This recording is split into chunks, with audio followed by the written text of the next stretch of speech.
шаар боюнча 6000 менен эле суу чечилсе андай жакшы болбойбу. Биз мисалы шаарыбызга 210 миң куб суу беребиз. Эми 6000 деген сөз бул аябай эле мизер да. А бирок ошол эме кампа мына суулай келгенде ошол Черемушка жак, Забан Төлөкөн жактарга аябай эле чоң пайда иштейт.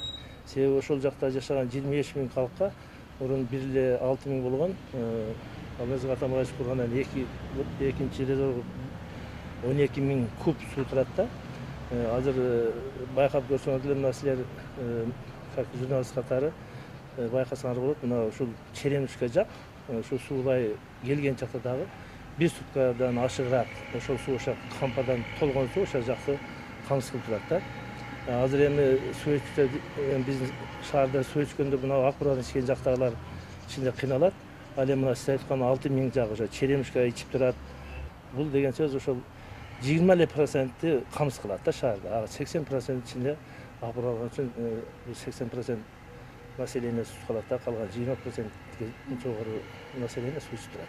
Анан сырттан грант тартылып, дагы бир суу кампа курулат дедиле да. Ошол эмне болду? Эми ал боюнча дагы ушул маалымат берип коеюн, себеби ар дайым сүйлөгөндө эле элдер эми көпчүлүк экенин түшүнбөйт. Чындыгында аябай чоң проект келген Азиясбанк развитиядан. Алар ушундай суулай келгенде биз 3 куб суу алабыз да шаар секундасына. Алар 1 куб болсо да таап берем деген да. А бирок ошол 1 куб табылбай 200 литр таап алды да. Эми ошо 200 литр болсо да мен айтып аткан сиз азыр суу берген ошол 2 кампага чөп. Ошонун ылдый ошол Черемушка анан Төлөкөн, Запандан биринчи этаптарда суу болуп турат да.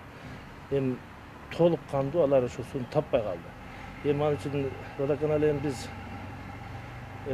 куруп берген нерсенин баарын алабыз, ошону эксплуатация кылабыз да. Алар ошол объектисин өткөзө албай калды. Бул боюнча эми органдар иштеп атат, эми алар жыйынтык чыгарат. Биз Азиясбанк менен деле иштешкен жокпуз. Ал жөнүндө алар да өзүнүн чарасын көрөр. Бирок чындыгында ошол 1 куб суунун ордуна 200 литр суу чыкты. Ошол 200 литрди азыр колдонуп атабыз, калган чыкпай калган үчүн сиз айткан туура суроо ушул шаарга ошол пайдасы тийбей калды.